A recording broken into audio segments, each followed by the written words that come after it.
Readers Entertainment Radio presents Booklights with your host, author Lisa Kessler. Booklights, where we're shining a light on good books. Hello, everyone. Thanks so much for tuning in today. We are so grateful to have you as listeners and subscribers to the podcast. I can't believe, well, if you're in the U.S., it's Thanksgiving this week, so I just don't know how this happened. Wasn't it Halloween yesterday? Anyway, but we're very grateful that you're here. Thank you so much for listening in. Thank you for reading all the terrific authors who come on the podcast. And today you are in for such a treat. Today, Ann Charles is on. She's a USA Today bestseller of some cozy mysteries that will just brighten up your holidays because they're so funny.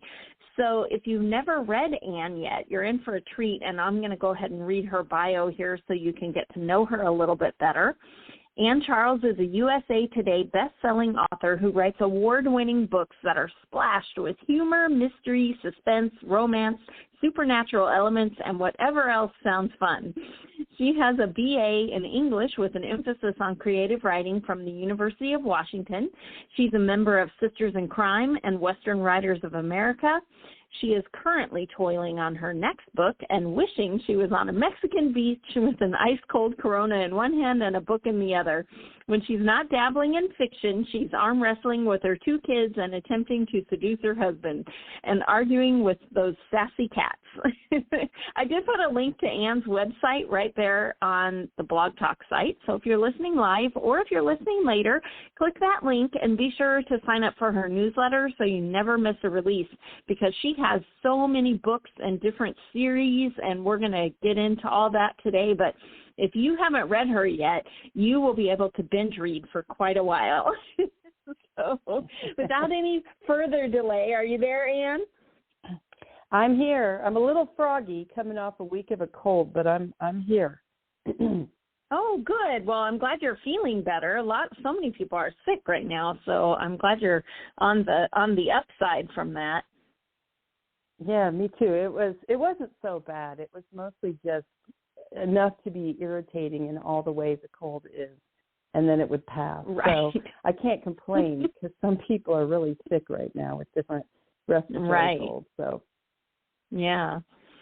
Well, you had a book come out just last month called The Backside of Hades, which just the title makes me smile. But can you tell everybody what it's about and why they should go out and grab a copy? Sure. So The Backside of Hades is book 4 in the Deadwood Undertaker series, which I write with my husband, Sam Lucky. This series takes place back in the 1870s in Old West, Deadwood, South Dakota. Back then it was the Dakota Territories. And it's a mixture of Western and supernatural and humor and action. It's just an action-packed story. So if you're looking to escape and go back in time a little bit and ride along with Clementine Hank and the Sidewinders into, a lot of trouble and all kinds of adventure, then it might be something you want to pick up and give it a whirl. If you're like me, though, and you like to start at the beginning of a series so you don't miss out, the first in that series is called Life at the Coffin Joint. And you can find that in ebook, print book, audio book, all over the place. So the whole series is about this female, Clementine. She's come to town to Deadwood, and she's acting as the Undertaker in town, but she's really there to clean up some problems that are going on. And she meets Hank, who is her assistant, who's like her right-hand man, and then the Sidewinders, which is Boone and Rabbit, who ride in from Santa Fe. And they're there looking for their missing uncles. So that's kind of how it all gets going and gets you into the story. And I know because we've chatted before that the Deadwood Undertaker, isn't it kind of like a prequel series to your big Deadwood series? It's the ghosts that are in Deadwood, they're alive in Deadwood Undertaker, right? Exactly. It is. So the Deadwood Mystery Series has 12 books currently, 5 short novellas, or I guess they're not short stories, novellas, whatever you want to call them. that all go together to form this bigger series. It's contemporary, and it's Deadwood again. Only it's, like I said, it's contemporary. So this Deadwood Undertaker series gives you a flash, or a peek back what was going on before, and all the stuff that, troubles and things that were happening in Deadwood, so that, if you read the contemporary series, you have a better understanding of what Violet Parker is having to deal with and maybe what's coming for her. So yeah, they're connected. There's characters that cross over.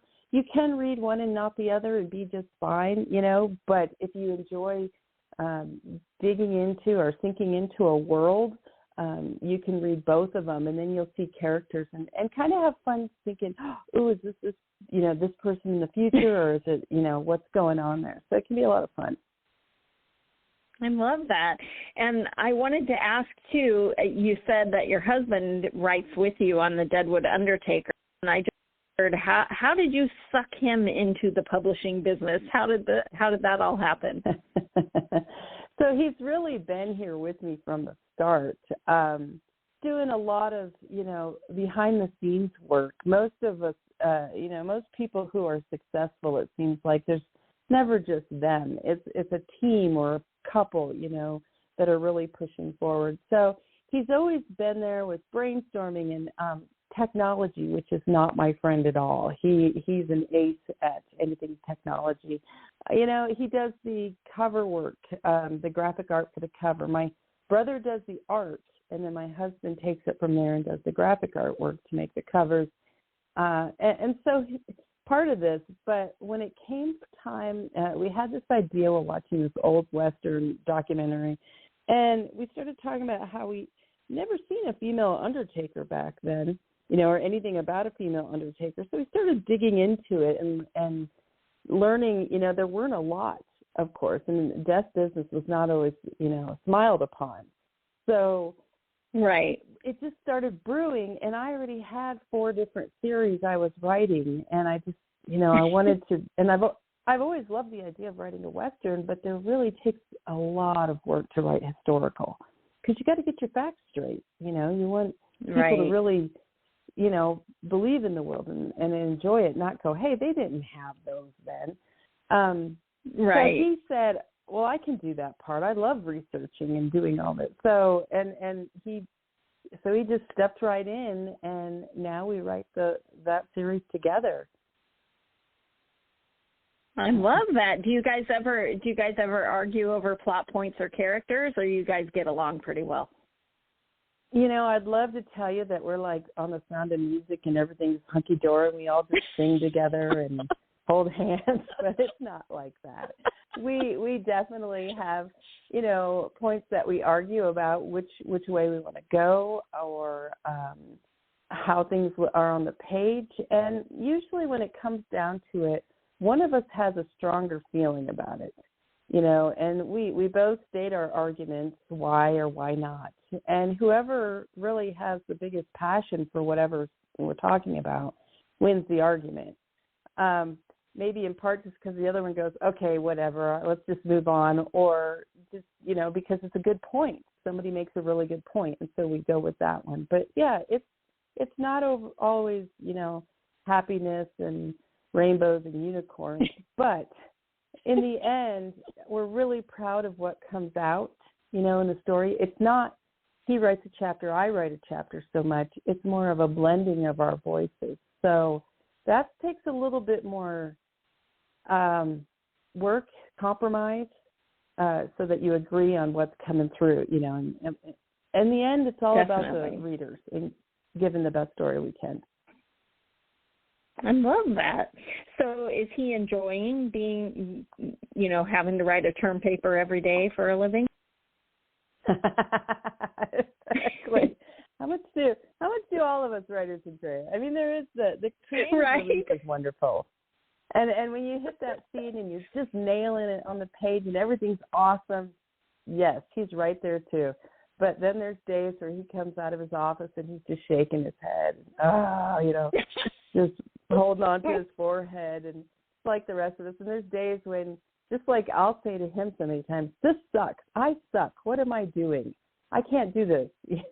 It's the same thing. Right. So it's wonderful for years he would listen to me bemoan about how bad I am as a writer when I start a book, and this isn't right, and it's horrible, and blah, blah, blah.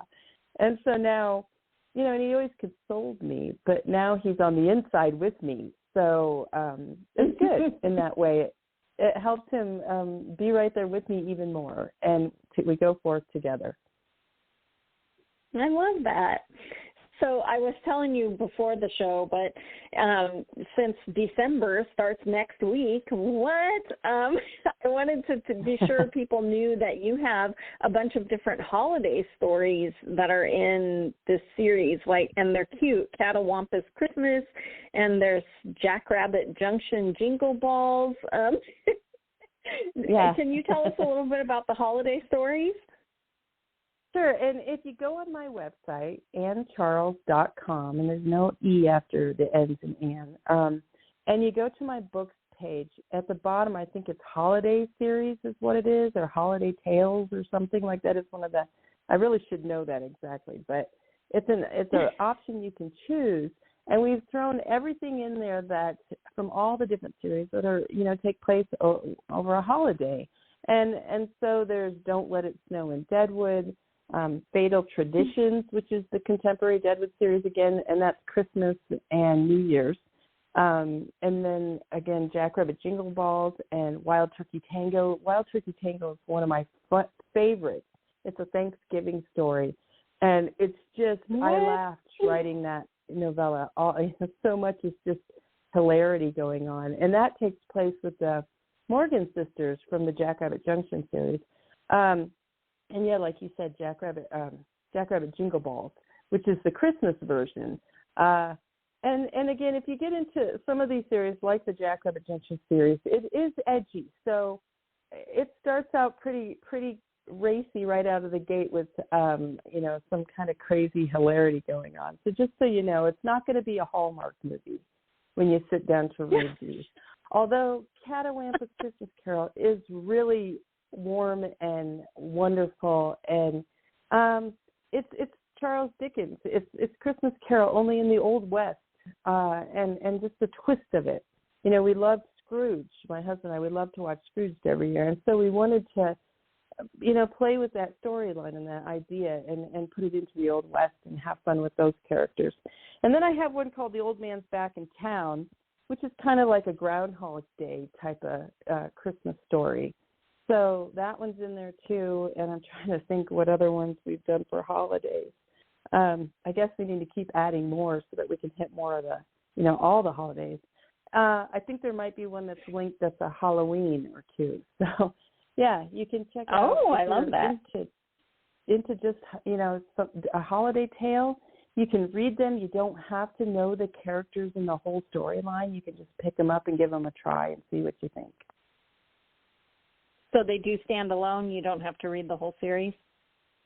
You don't. It's like any other, for me, I write, books that you can read on their own, and I'll give you a little history of the characters, enough so that you're grounded and you don't feel like you missed the whole train and you're just looking at the caboose.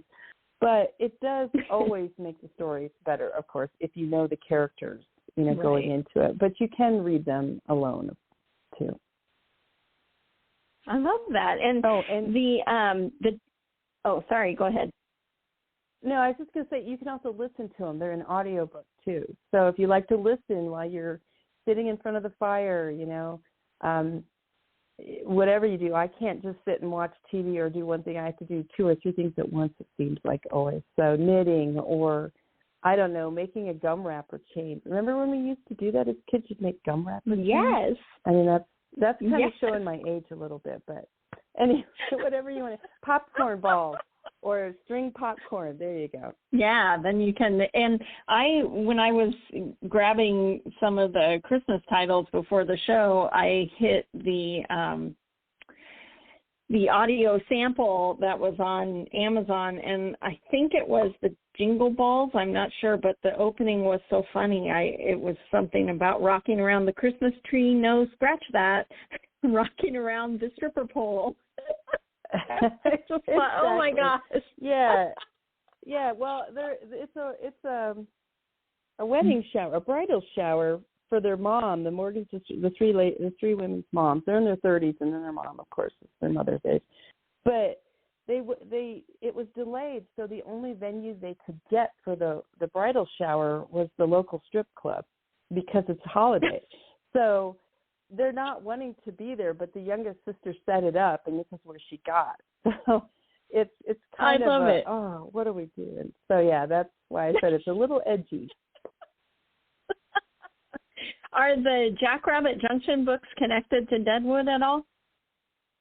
So yes, in that characters cross over. So the heroine of the Deadwood series is Violet Parker, and she grew up down in Rapid City, South Dakota, in the house next to the Morgan sisters, who star in the Jackrabbit Junction series.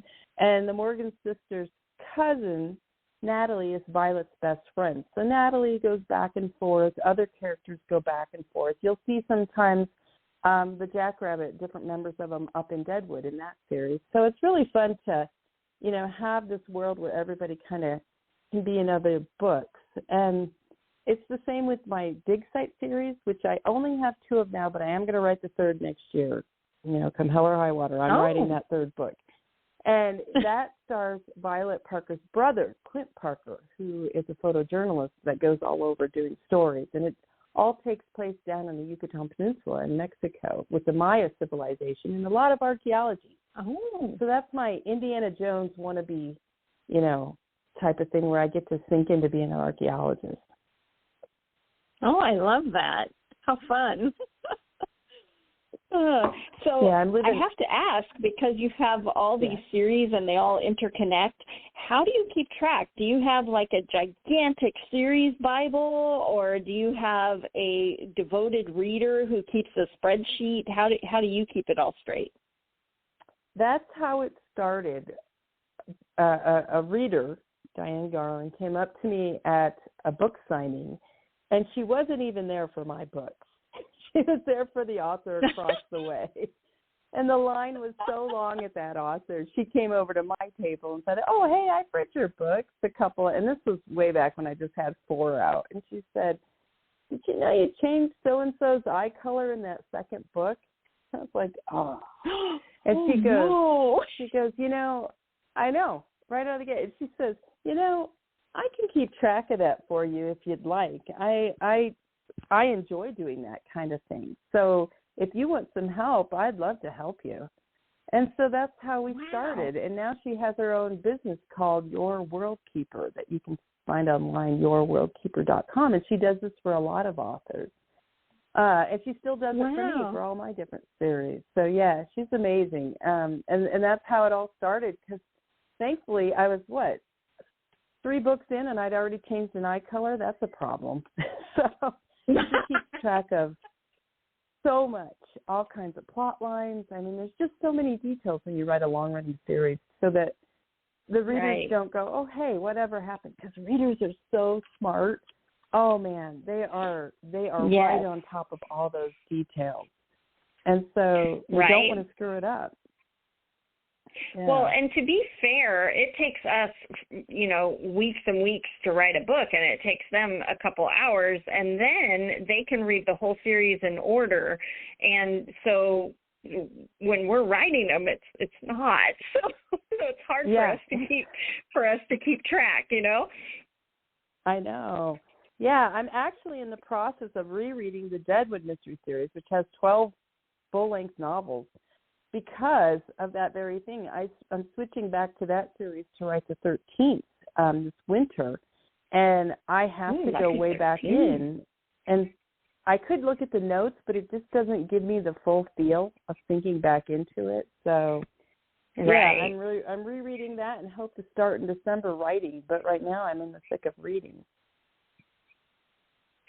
Do you enjoy reading it on the, getting back acquainted with everyone, or do you find things and go, dang it, I wish I hadn't written it that way, or why did I put this corner in here, or, stuff like that?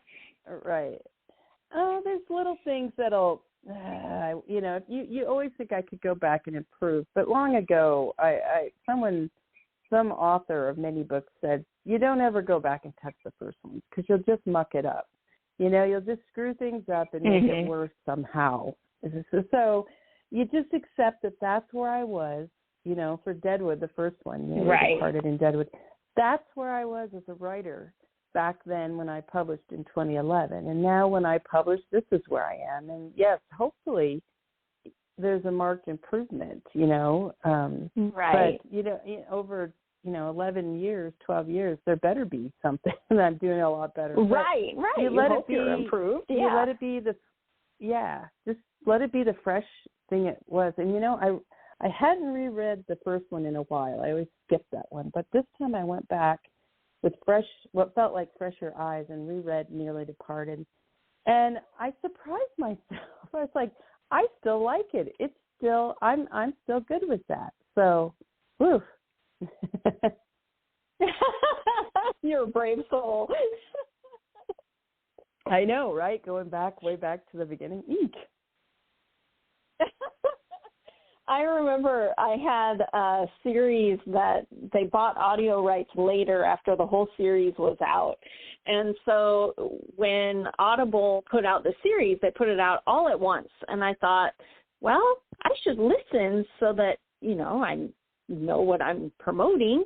So I start listening to the books, and I realized by like book 4 that I have a moment in each of these books where some scene will happen, and then the guy or the girl will go, touche. And I'm like, dang it. There's no way that I or my editor would have ever caught it, because by the time you're editing the books, it's been months and you've written another book in between. But I was so embarrassed. I thought, I'm never going to use that word ever again. Well, there is something about listening to the audio that you hear things that you just, we've read it, we've reread it, we've read it aloud to ourselves a lot of times. But when someone else reads it to you and puts emotions in it, it's a different story a lot of times. And probably because they can't do the emotion maybe you initially planned for the character in your head. They're going to do it slightly different. But, yeah, there is something about listening where it's just like I do enjoy listening because it kind of changes it and it becomes something else a little bit. And then I'll be listening and I'll go, like I'll say what the next line's going to be, and I spit it out. And then they say it, and I'm like, I knew what you were going to say. I'm so smart. It's like, you're an idiot. You wrote the book. You should know. You psychic. Every time I listen to a book, I'll do that. Like I'll be walking around, taking a walk out in my neighborhood and talking and laughing about what's coming next, and then all proud of myself that I nailed what's coming next. It's just the left brain in my head, or the left side of my brain just sits there shaking its head like, oh my gosh, girl, haven't we done this before? Do you ever learn? Oh, my gosh. Well, before the show started, we were talking about mailing things to readers, and you mentioned that you have a store. So if people love your books, do you want to tell people what kind of stuff that extras they can get, or signed books, or how do they do that? Sure. I have two different kinds of. Oh, that's right. I have two different kinds of stores. First of all, I have a Zazzle.com, an Ann Charles Zazzle store. Because my brother does illustrations for every book, and we have all this art, original art that goes into each of the stories and series, we have a store out on Zazzle if you want to buy T-shirts, if you want to buy hats, if you want to buy keychains or whatever. You can go to my Ann Charles Zazzle store and order the T-shirt style you like, the size that'll fit you, and just order right through Zazzle. And we did that because it's so hard to stock certain things to fit, everybody. So we just like the use of the Zazzle store for that. And we use it also for photography because I have this side thing I do, which is take photographs.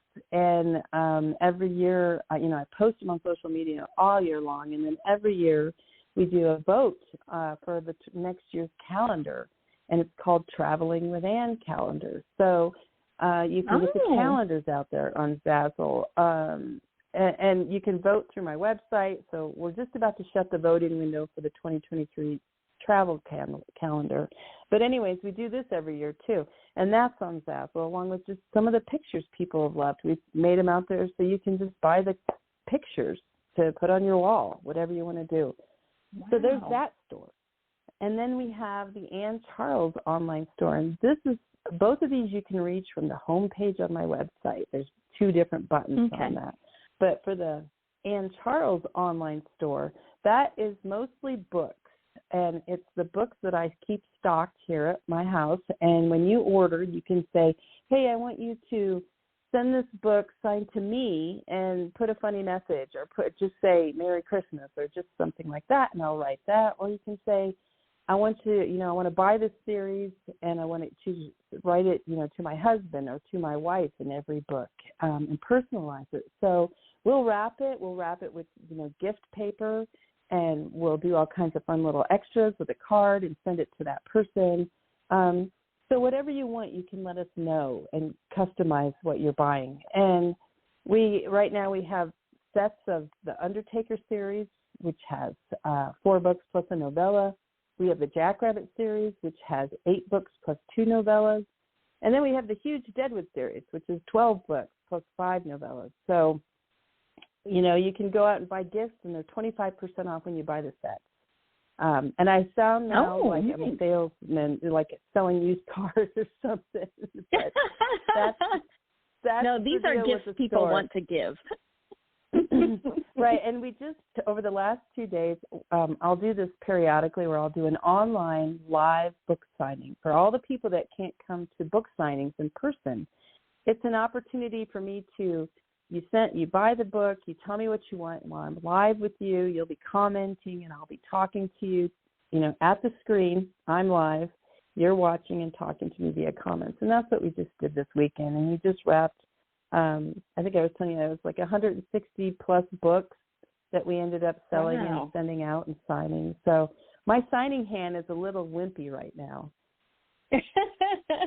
So do you do the live signing? Do you do it over Zoom, or do you do it on Facebook Live, or how do you put that together? I use a service.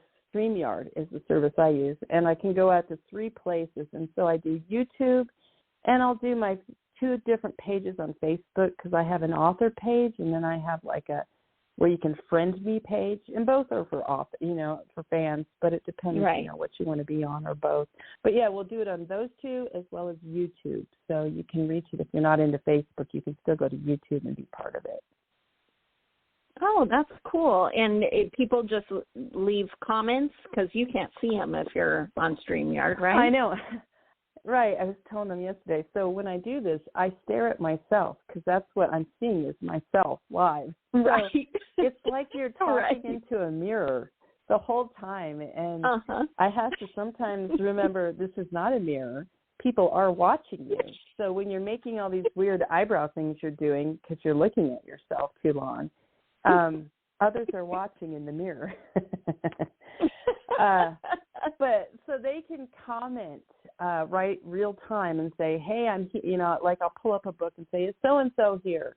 And then they'll come on a comment and say, I'm here, and I'll say, okay, I'm going to sign your book.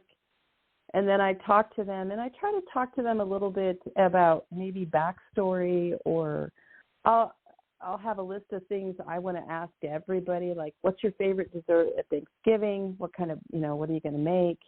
And then we talk while I sign, and then I will read aloud what I'm signing so everybody can kind of hear what goes into a book when I sign it.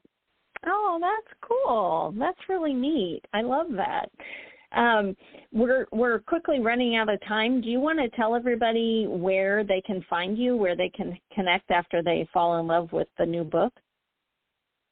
Sure. It's AnneCharles.com, so www.AnneCharles.com. And if you go in there, there's a connect menu that you can write to me, from there. There's a books menu that you can go and read all the books, see where to get all the books, read about them, and go, whether it's audio, ebook, or print. There's links for places. Or you can find me on Facebook. I'm on Instagram. I'm on all the different social media. So you can find me out there, lurking around on social media when I'm supposed to be working. When we're procrastinating. Exactly. Well, thanks so much for coming back on. I hope you have a wonderful Thanksgiving and a great holiday season, and we'll talk again soon, hopefully next year. Thanks. That would be awesome. And happy holidays to all of you out there listening. I hope you have a wonderful time with family or friends. Thanks, Anne. Talk to you soon. Thanks for joining us on Booklights. Be sure to connect with us at www.readersentertainment.com for articles, blogs, videos, and podcasts that matter to readers.